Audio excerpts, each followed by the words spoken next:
Every time his fingers slid down her arm, her teeth gritted harder. He may have thought her goosebumps were from pleasure, but the chills were physical proof of her disgust. There were a lot of parts to being Malcolm's possession that Scarlett Graham didn't like. Entertaining his potential partners and competitors was one.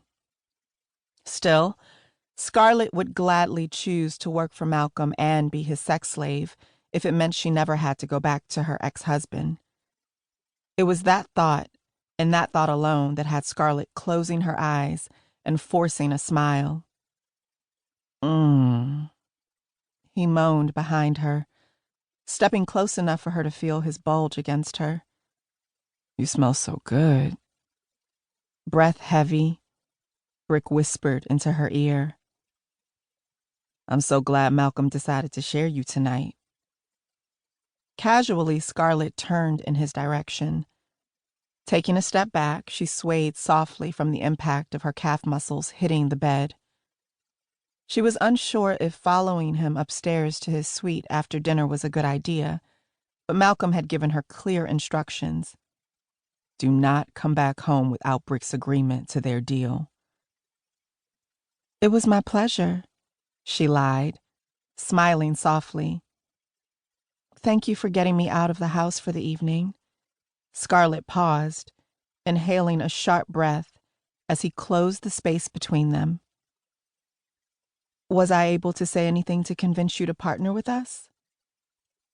Brick's head shook softly as he chuckled. His trip to Malcolm's underground brothel, bar, and casino was unexpected. Had Malcolm been aware of Brick's identity, he wouldn't have allowed him entrance. There were far too many illegal activities going on a daily basis for anyone working within a law enforcement to slip inside. Usually, Malcolm had a better handle on who entered his compound, and he was convinced someone on the inside had set this up.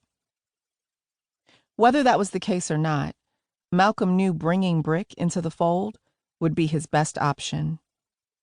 He may not have wanted to cut Brick in on his profit, but if that was the only way to keep the detective from trying to shut him down, so be it. The conversation between the men didn't go as smoothly as Malcolm desired, which was why he asked Scarlett to join Brick for dinner. It wouldn't be the first time he tried to use her feminine influence to his advantage, and Scarlett was sure it wouldn't be the last. "Not quite. I don't think there's anything you can say to get me to agree to accept 10% of Malcolm's profit in exchange for my silence." His eyes lifted to the ceiling as he paused briefly. "There is, however, something you can do." With darkened eyes, Brick smiled as he lowered his lips to hers. Turning to the side, Scarlett gave him her cheek.